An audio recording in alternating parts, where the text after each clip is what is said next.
The night they signed the accord, Empress Valith of the Dominion of Keth watched the human diplomat fold a paper napkin into a small bird and leave it on the edge of the treaty table.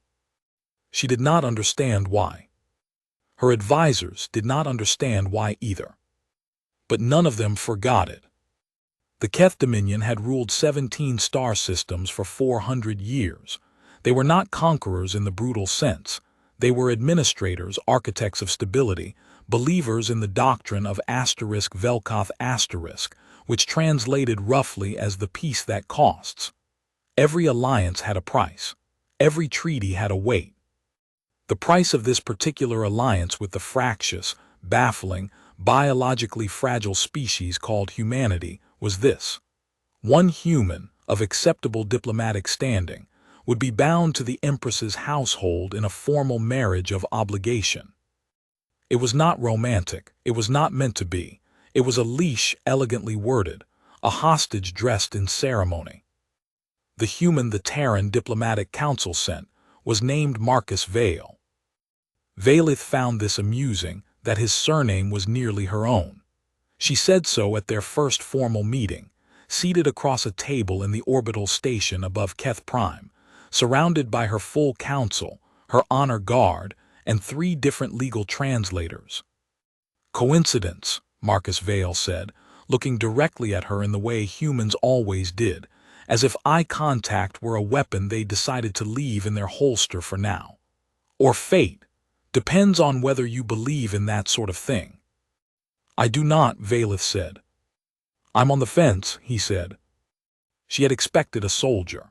The council had sent something stranger, a man who had been, at various points in his recorded history, a combat engineer, a humanitarian logistics coordinator, a xenobiological field consultant, and inexplicably, a licensed structural demolitions expert.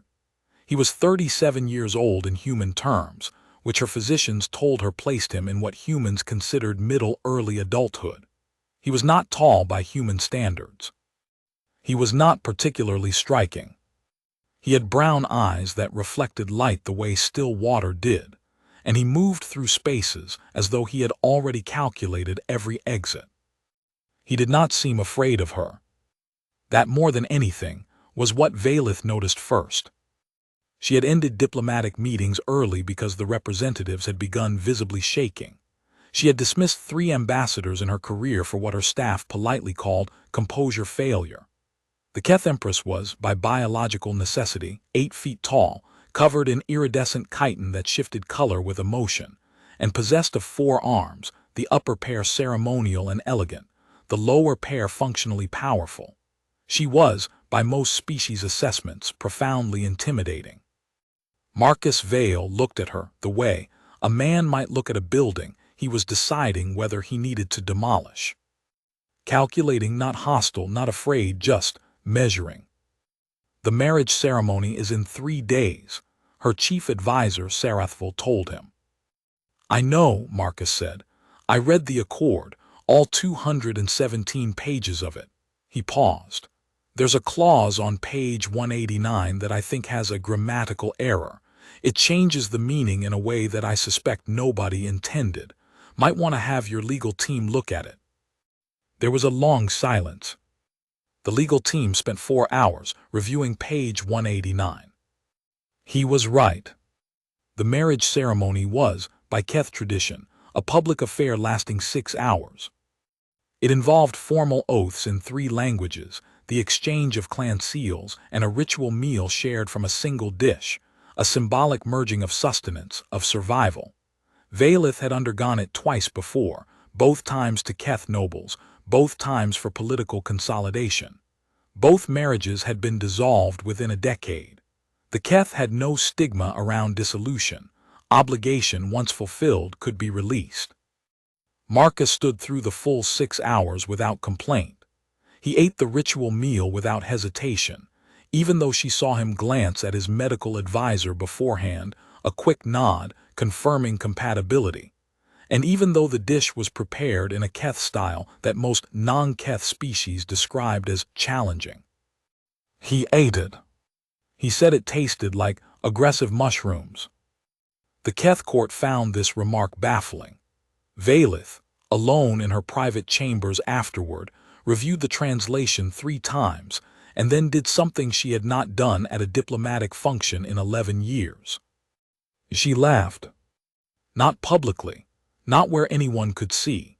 She pressed the back of her lower left hand against her mandibles and laughed in the dark, quietly, at the audacity of a man describing sacred Keth ceremonial food as aggressive mushrooms.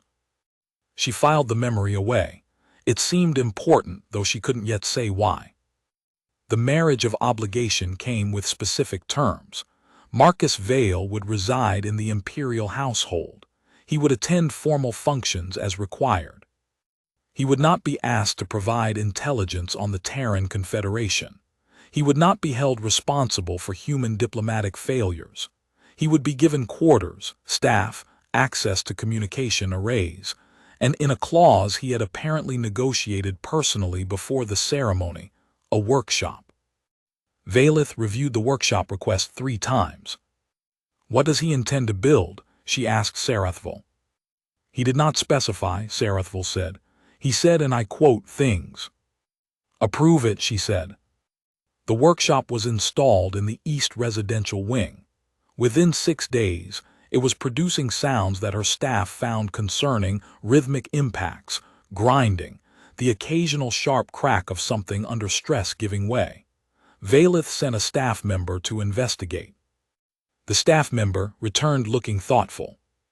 He is making furniture, she reported, by hand, with tools he appears to have partially constructed himself. Why? He said he thinks better when he works with his hands. A pause. He also fixed the ventilation conduit in the east hallway that has been making noise for 3 years. He said it was obviously a blocked secondary damper. He used a piece of bent metal and a tool he called a flathead. Valith looked at the repair report her facilities staff had submitted 17 months ago, citing the ventilation conduit issue as requiring specialist intervention at a cost of some considerable budget allocation. She looked at the repair report for a long time. Then she approved a budget increase for Marcus Vale's workshop. Part 2. What arrives in the dark. The crisis came 6 months into the marriage of obligation. It did not arrive as a declaration. It did not arrive as an ultimatum. It arrived as silence, 17 Keth border systems going dark in 48 hours, comm relays down, patrol vessels not responding, the particular silence that meant not equipment failure but obliteration. The Vethkor had come. Valith had never fought the Vethkor. No one alive had fought the Vethkor.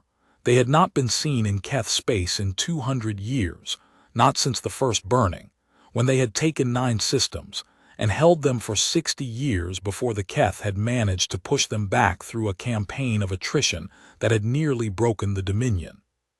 The histories describe the Vethkor as relentless, as indifferent, as a force that does not negotiate because it has no concept of negotiation, only of territory and consumption. They were not a civilization in any sense the Keth recognized. They were something older, something that had been waiting in the dark between stars, patient and cold, and now had decided that the Keth Dominion's borders were no longer borders. They were simply lines that hadn't been erased yet. The War Council assembled within hours. Marcus Vale was not invited. He came anyway. He walked into the War Council chamber with a data tablet in one hand and a cup of something hot, his species' peculiar stimulant beverage, what they called coffee, in the other, and he sat down in a chair at the far end of the table, and he began reading from his tablet with the focused quiet of a man who had decided he was allowed to be here and had no particular interest in debating the point. Sarathval looked at Valith. Valith looked at Marcus. Marcus looked up briefly. I've been going through the first burning archives. The historical records your library has are good, but there are some gaps. I've submitted a data request to the Terran Xenohistory Division. We have some independent records from that period from a survey mission. Might fill in some of the blanks. He looked back at his tablet. Also, your current defensive formation on the Teth border assumes the Veth Corps will approach through the Raw corridor. They won't. They didn't in the first burning either. They went around. Someone misfiled the root data in the standard history. It's in an appendix that nobody indexed. Silence. How do you know what the standard history says? Sarathville demanded. I've been reading it for 4 months, Marcus said. Your library is excellent. The archival indexing system needs work, but the content is exceptional. He turned the tablet around to show a star map overlaid with route annotations. They're going to come through the Velsian Gap. It's shallower than the Raw corridor. It's harder to defend. And it puts them directly above Keth Prime's orbital plane within 3 transit cycles. The War Council looked at the map. Then every military commander in the room looked at each other. Then Fleet Admiral Drathsal said, very quietly, he's right. It became clear, over the next 72 hours of crisis planning, that Marcus Vale had been quietly doing something in that workshop for 6 months that was not only furniture. He had been building models. Physical models, mathematical models, predictive models.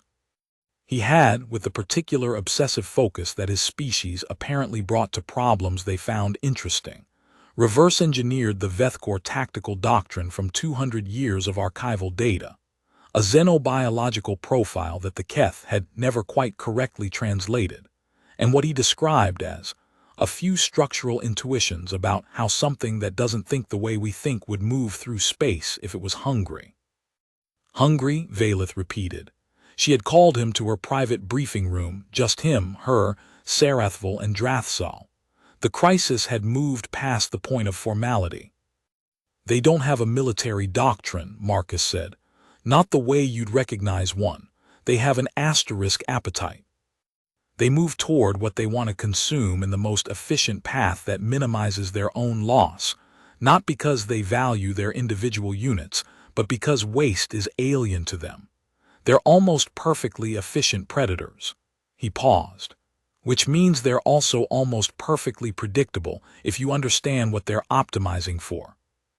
What are they optimizing for? Drathsal asked. Energy, specifically the energy output of populated systems.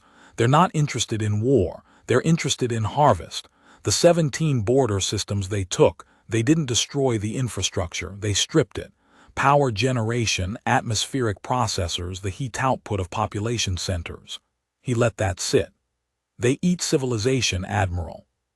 Specifically, they eat the metabolic and technological energy signature of civilization. The room was very quiet. And the solution to that, Valeth said slowly, would be to stop looking like food, Marcus said, or to become something so much more expensive to eat than you're worth that they move on. He set down his tablet. I have some ideas about that. Part 3. The shape of a war deity. What Marcus Vale proposed was not, strictly speaking, a military strategy. It was something older than that. The Keth had a concept called Asterisk Veldreth, the killing presence. It was a warrior's designation, earned only in extremis, given to those who had so thoroughly dominated a battlefield that the enemy's force had fractured not from casualties, but from something closer to fear asterisk, which was a concept the Keth acknowledged existed in other species, but had difficulty fully mapping in themselves. Only 7 beings in Keth history had ever held the designation of Asterisk Veldrath Asterisk. Marcus Vale didn't know about Asterisk Veldrath when he presented his plan. He was thinking in terms of what he called cost-benefit disruption, the deliberate restructuring of an opponent's risk calculus by making the cost of attack exceed the value of the target. But the plan itself was, in the ancient Keth sense, Asterisk Veldrath Asterisk made doctrine.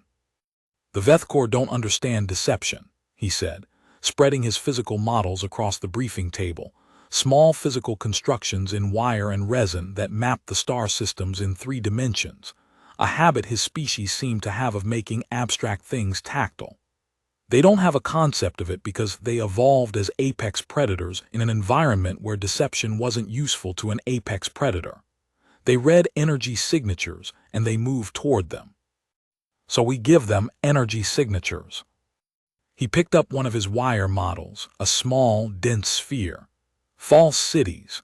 Power generation units broadcasting on the same frequency profile as populated systems, placed at the approaches we want them to take. We make the Velsian gap look full and the raw corridor look empty. They'll redirect. He picked up another model, larger, asymmetrical. Then we make the raw corridor look like something that hurt them. We haven't hurt them yet, Drathsal said. No, but they remember the first burning. A pause. Somewhere in your history, something happened in the raw corridor that cost them enough that they avoided it for 200 years. I don't know what it was, the records are incomplete. But the behavioral data shows they haven't used that corridor since. It's a wound in their navigation. We deepen it. How? Valeth asked. Marcus looked at her with those Stillwater eyes. We give them me. The specifics took 3 days to argue over, and Marcus won most of the arguments through the simple mechanism of being correct about things that were later verified. He had a quality that Valeth found simultaneously frustrating and fascinating. He was not aggressive about being right. He stated his assessments with the same flat calm he brought to everything, and when challenged, he responded not with defensiveness but with data, and the data consistently aligned with what he had said. The plan was this. The Keth fleet would position defensively at the Velsian Gap, visible, powerful, an invitation to approach. The false city generators, 240 units, built in Marcus's workshop over 48 frantic hours with manufacturing teams he'd requisitioned, and directed with a precision that left her engineers quietly stunned, would broadcast in the raw corridor, making it appear to contain 3 inhabited systems. And Marcus himself would go into the raw corridor on a single vessel. A vessel broadcasting, according to Marcus's calculations, the energy signature of something that had destroyed Vethkor units before. Something they had learned, over 200 years of deep evolutionary memory, to associate with loss. You want to be bait, Drathsal said flatly. I want to be a deterrent, Marcus said. There's a difference. Bait is passive. A deterrent is active. If they engage your vessel. They won't, not immediately. The behavioral model says they probe before they commit resources. They'll send scouts. The scouts will encounter the energy signature and report back. He paused. That's when the second phase activates. The second phase was what Valeth had not fully understood until she reviewed it alone, late at night, in her chamber. It was a communications array, specifically calibrated to the Vethkor's biological sensing frequencies. Broadcasting not a territorial warning. They wouldn't understand that, but something that Marcus had spent a week deriving from the xenobiological profile, and what he called first principles about what makes an apex predator reconsider. A pain signal. Broadcast at the precise neurological frequency profile that, according to the xenobiological data, corresponded to what the Vethkor experienced as injury. Broadcast from a point source, Marcus's vessel, in the raw corridor.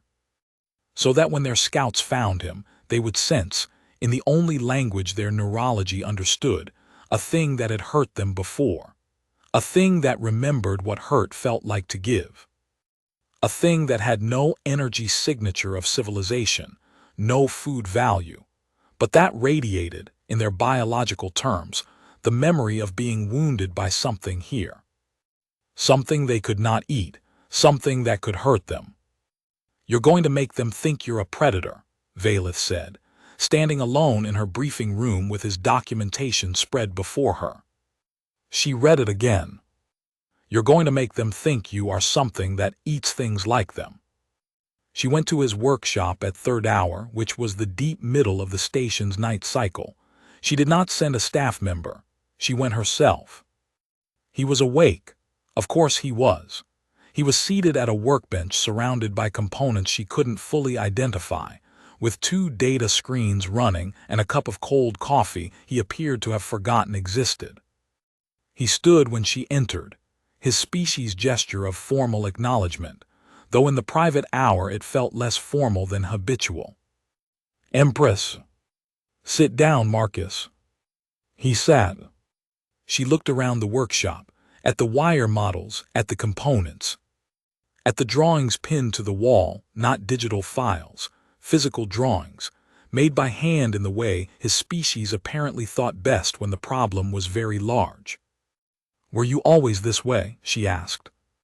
He considered the question seriously, which she had noticed was how he considered most questions. "My mother said I disassembled our home ventilation system when I was 5 to find out how it worked. She said I put it back together correctly, which was worse, because it meant I'd probably do it again." A pause. "I've spent most of my life in places that were in some state of falling apart. Combat zones, disaster areas, places where the infrastructure had failed and people needed it working again. I find problems." He searched for the word. "Interesting." "You find them interesting," she repeated.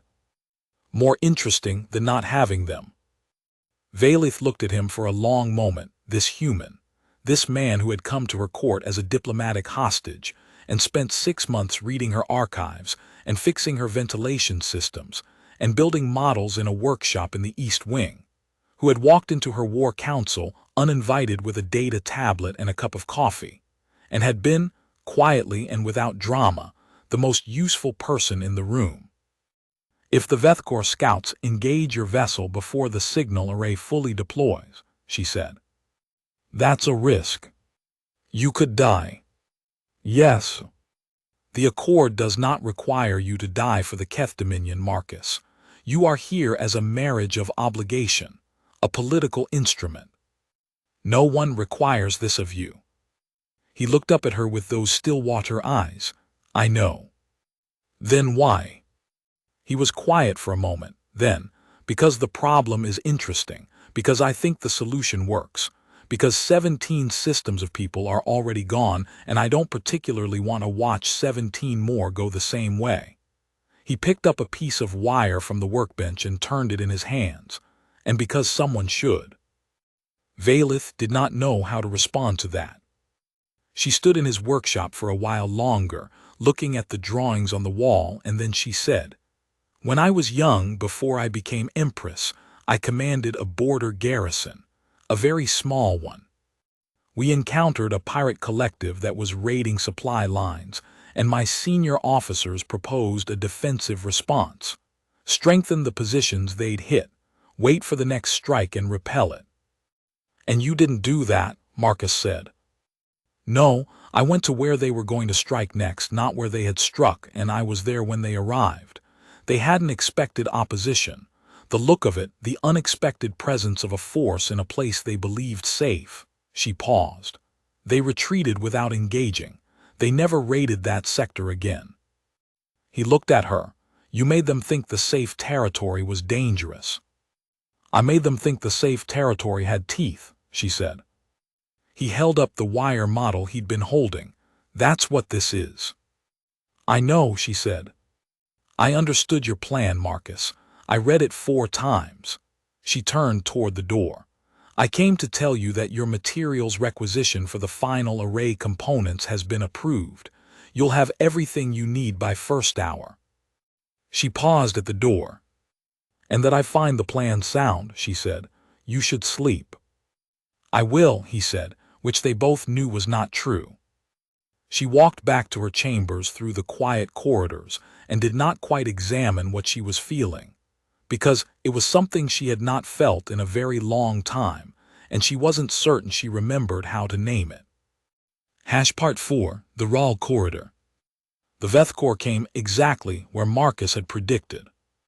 The Keth fleet held position at the Velsian Gap for 18 hours, while the false city generators in the Raal Corridor broadcast their fabricated energy signatures into the dark. The scouts came first, small, dense units, more biological than technological in their construction, moving with the smooth, terrible efficiency of things that had never evolved to be anything other than predators. They went to the raw corridor. They found the energy signatures. They found the false cities. And they found Marcus Vale's vessel at the center of it all, broadcasting a signal that reached into the deepest parts of whatever the Vethkor had instead of memory and said, "Here is the thing that wounded us. Here is the source of the pain that lives in the raw corridor. Here is why we do not come here." Drathsal watched the scout response from the Fleet Command Center. He had been a military commander for 60 years. He had fought 3 wars and overseen the suppression of 2 civil conflicts. He had seen many things. He had never seen a Vethkor scout formation stop. They stopped in space. For 4 minutes and 17 seconds, a measurement that seemed insignificant until you understood that the Vethkor never stopped. They were a force of perpetual motion, always forward, always toward. Stopping was not a behavior they possessed. They stopped. And then they sent a signal back into the dark. A biological signal, low frequency. The kind of thing that traveled through the interstellar medium and reached other Vethkor in ways that Keth's sensor technology could detect but not fully decode.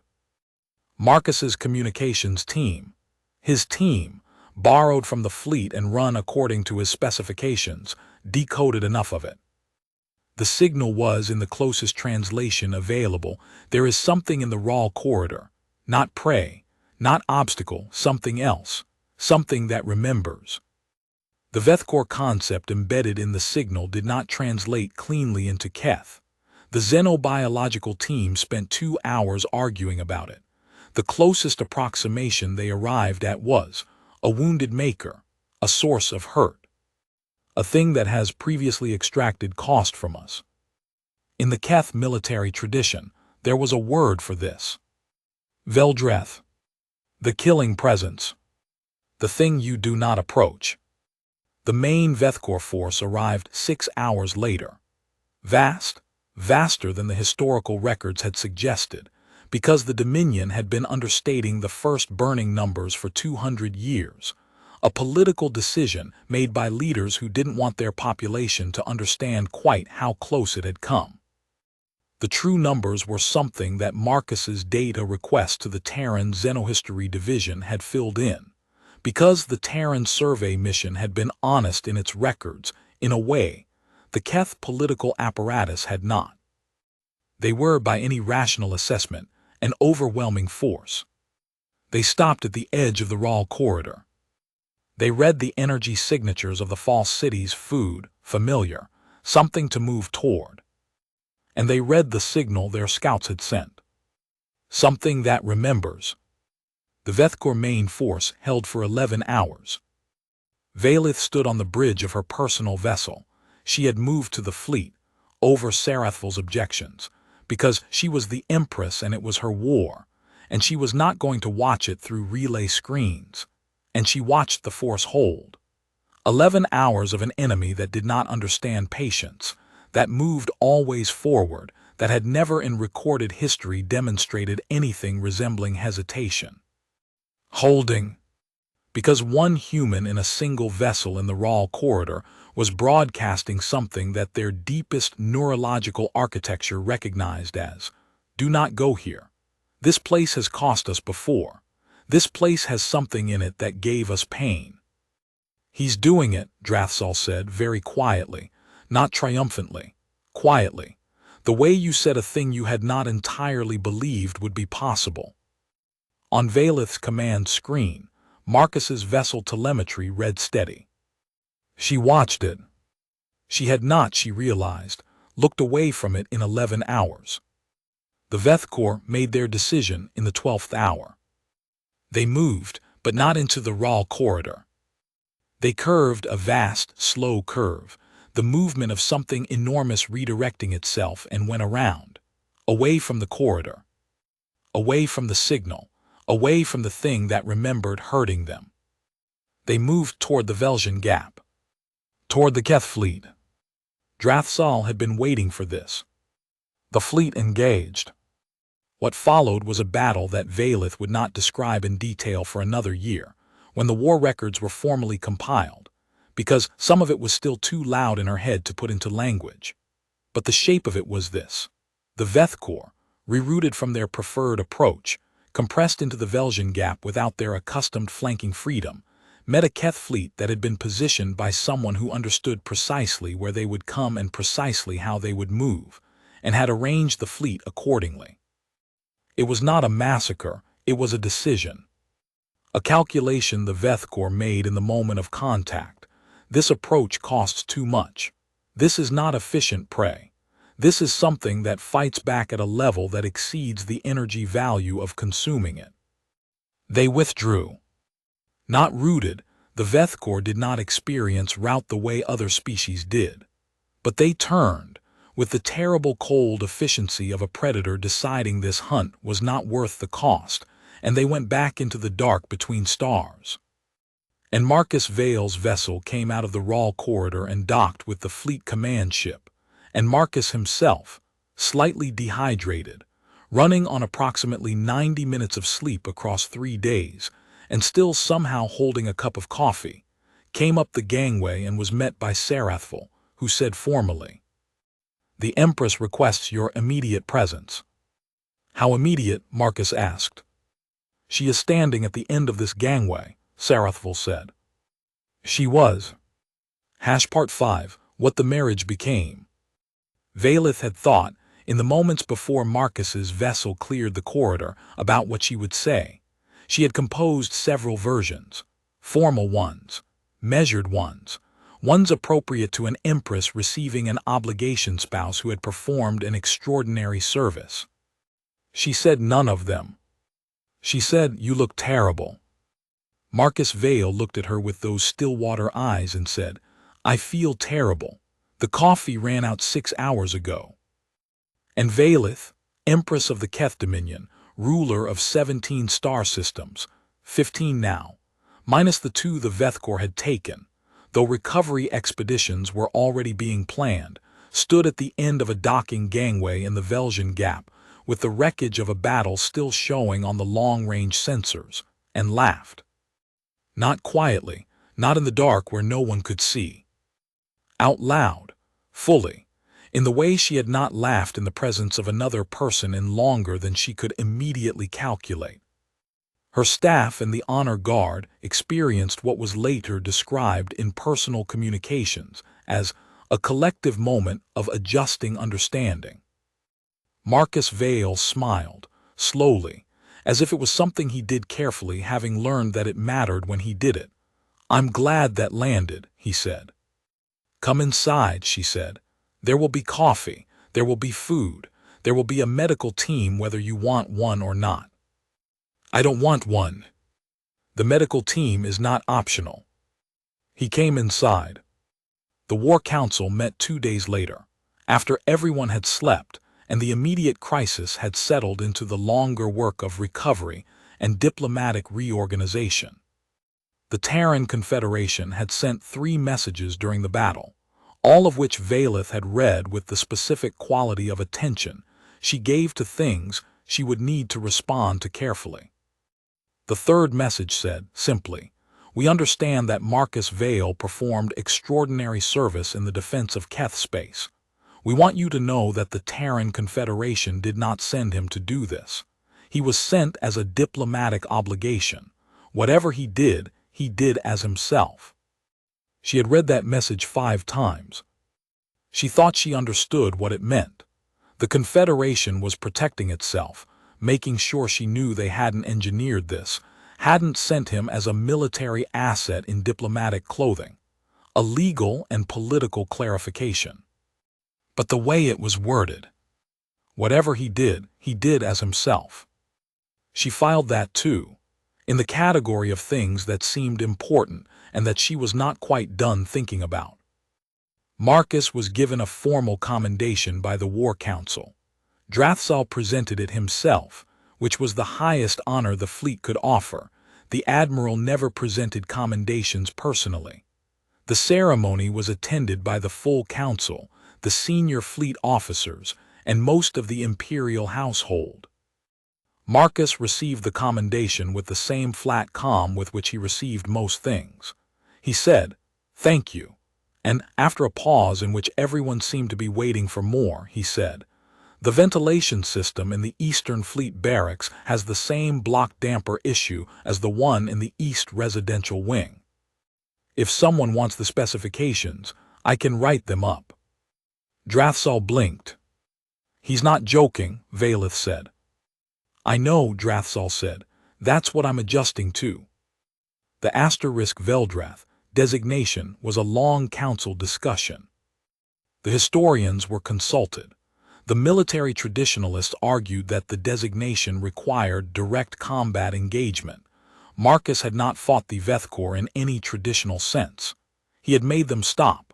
He had made them reconsider. He had made them afraid of something that had never physically hurt them, but that had convinced their oldest neurological instincts that it had. He gave them a memory they don't have, one historian said, and made them believe it. "Is that asterisk Veldrath?" another asked. The debate lasted 4 hours. It was Valith who ended it. "Veldrath asterisk," she said, "is not defined by what methods were used. It is defined by effect. The enemy withdrew not from loss of material, but from the fracturing of their forward momentum by something they could not approach.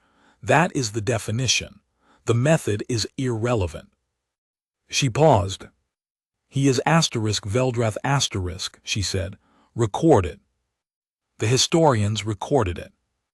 Marcus was the 8th being in Keth history to hold the designation. He was informed of this by Sarathval, who explained the history of the designation and its significance at considerable length. Marcus said, "Does it come with a title?" Sarathval blinked. In ancient Keth, the Veldrath asterisk title translates most closely as.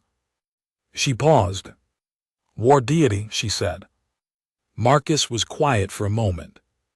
"I'm going to need you to tell me that again very slowly," he said. Part 6. The marriage that was no longer an obligation. The months after the battle were not quiet. The Dominion's recovery work was substantial, 15 systems instead of 17, the 2 lost to the Vethkor before Marcus had arrived in the War Council chamber. Recovery expeditions were planned, organized, launched. Diplomatic renegotiations with neighboring species, who had watched the Keth-Vethkor confrontation with various intensities of alarm.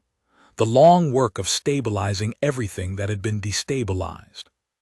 Marcus was in the middle of most of it. Not by anyone's formal assignment. There was no role in the imperial household for a human who held the Veldrath asterisk designation and had a workshop full of predictive models. But there was a way that problems seemed to move in his direction. Staff members who encountered something that didn't work would mention it to someone who would mention it to someone else, and eventually it would reach the workshop in the East Residential Wing, and Marcus would either fix it or explain precisely how it should be fixed and by whom and with what materials. Valith began inviting him to briefings. Not War Council, the crisis structure had dissolved, but the ordinary governance briefings, the ones about resource allocation and system recovery, and the 17 ongoing diplomatic threads that required constant attention.